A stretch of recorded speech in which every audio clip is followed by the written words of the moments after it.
Semana passada, alguns parques foram reabertos, outros continuam. E sobre este tema, nós vamos continuar falando com a Thalita Souza, que está ao lado do secretário responsável.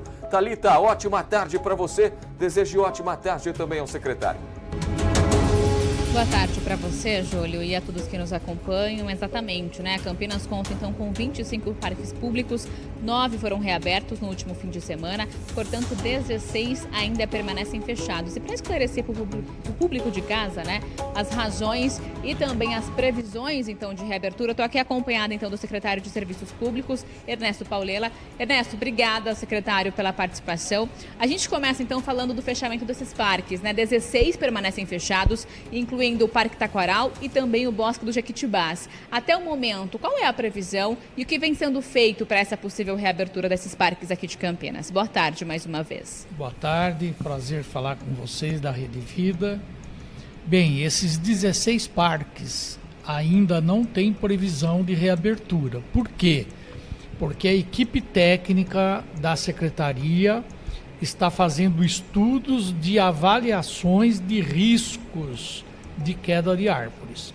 São parques que são muito adensados, com muita árvore e, portanto, dados os acontecimentos, nós estamos fazendo esses estudos para diminuir ou erradicar riscos que possam oferecer às pessoas. Então ainda não há uma previsão de possível reabertura desses parques? Ainda não há.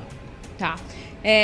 Secretário, a gente tem 9 então reabertos, né? A gente está com uma chuva, inclusive prevista tanto para hoje, quanto também para os próximos dias. Em caso de chuvas consecutivas, existe a previsão desses 9 parques que já foram reabertos no último fim de semana serem fechados novamente? Qual é a situação, o estudo em relação a isso? Nós adotamos uma regra que é uma regra da Defesa Civil do Estado. Quando em 72 horas acumular 80 milímetros ou mais, nós não abrimos nenhum parque. Nenhum parque, nenhum dos 25. Porque 80 milímetros em 72 horas ocasiona o saturamento, a saturação do solo.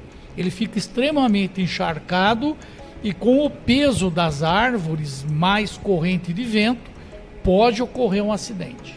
Secretário, ainda falando do Parque Taquaral, a gente teve aquele fechamento, né, da pista interna. Qual foi a razão para esse fechamento que aconteceu então desde a última sexta-feira? A razão do fechamento foi uma recomendação do Ministério Público, por conta de que, como o eucalipto caiu para dentro da lagoa, ele pode também cair para fora da lagoa, né? Apesar que nós estamos fazendo um trabalho intenso lá, nós já cortamos 25 eucaliptos que apresentavam maior risco e estamos agora fazendo um trabalho junto com o Instituto Florestal do Estado para determinar se devemos erradicar todos os eucaliptos ou não. E esse fechamento, ele tem previsão, ele deve permanecer até a mesma reabertura do parque? Como é que vai ser isso? Como foi uma recomendação do Ministério Público para que fosse interditada a pista, fechado o parque e isolada a área onde ocorreu, quando a gente terminar todos os trabalhos, nós vamos então comunicar ao Ministério Público e aguardar então uma nova recomendação. Tá certo.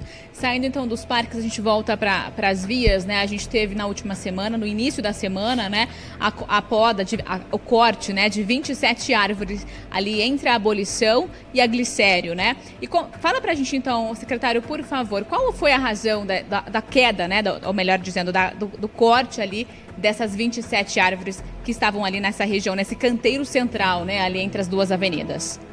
Bem, foi uma razão de diminuir o risco. Por quê? Essas árvores, elas são do gênero Albizia. É uma árvore africana de porte muito grande. Elas chegavam a ter 20, 25 metros de altura. E as raízes dessas árvores, elas ficaram muito superficiais, elas envolveram as guias do canteiro central e levantaram o asfalto. Isso significa o quê? Que as raízes dessas árvores tinham muito pouca capacidade de sustentação. Com chuvas intensas, ventos, poderia ocorrer o tombamento de árvores numa avenida de muito tráfego. Então, para evitar acidentes, foi feito o laudo técnico pelos engenheiros da secretaria, que determinou então a erradicação, a supressão dessas árvores. E diante disso, há alguma previsão, algum estudo, né, na verdade, sobre algum tipo de replantio que vai acontecer nessas áreas, de repente de árvores menores? Qual que é essa situação em relação a isso? A INDEC, que cuida do viário, ela está avaliando se vai manter o canteiro central ou não, né? Se mantiver, nós vamos replantar árvores de menor porte que no futuro não causem esses problemas. Se não for mantido o canteiro central, nós faremos um adensamento de árvores nas calçadas. Além desse trecho, então, Traglicério e Abolição, há outros pontos de Campinas que também estão previstos, outros cortes ou podas? No momento ainda não. Nós temos alguns pedidos de verificação, estamos fazendo os levantamentos, mas ainda não há nenhuma decisão. Tá certo. Obrigada mais uma vez, secretário, pela participação, então, aqui no Tá No Ar Campinas. Eu volto com você aí no estúdio, Júlio. Obrigado, Thalita. Agradeço ao secretário também. Aí foi essa resposta que ele deu por último, né? A última e a penúltima resposta. Pode liberar a Thalita. É até importante a gente ressaltar, porque está circulando imagens aí, principalmente do ponto da Glicério. O pessoal está comparando o antes e o depois, né? Então, qual que é a justificativa por parte do secretário? Que essas árvores correm aí o risco de um tombamento e elas crescem demais, enfim, para evitar qualquer tipo de problema. E aí o pessoal está comparando, né? Principalmente de imagens de drone do alto, como que ficaram como que fica a cena lá na Glicério, né? Do lado esquerdo, uma via cheia de árvores, bonita. Do lado direito, que é como está agora, um cenário que parece um furacão que passou ali. E, na verdade, é uma forma preventiva, segundo o próprio informou o secretário de Serviços Públicos aqui da cidade de Campinas.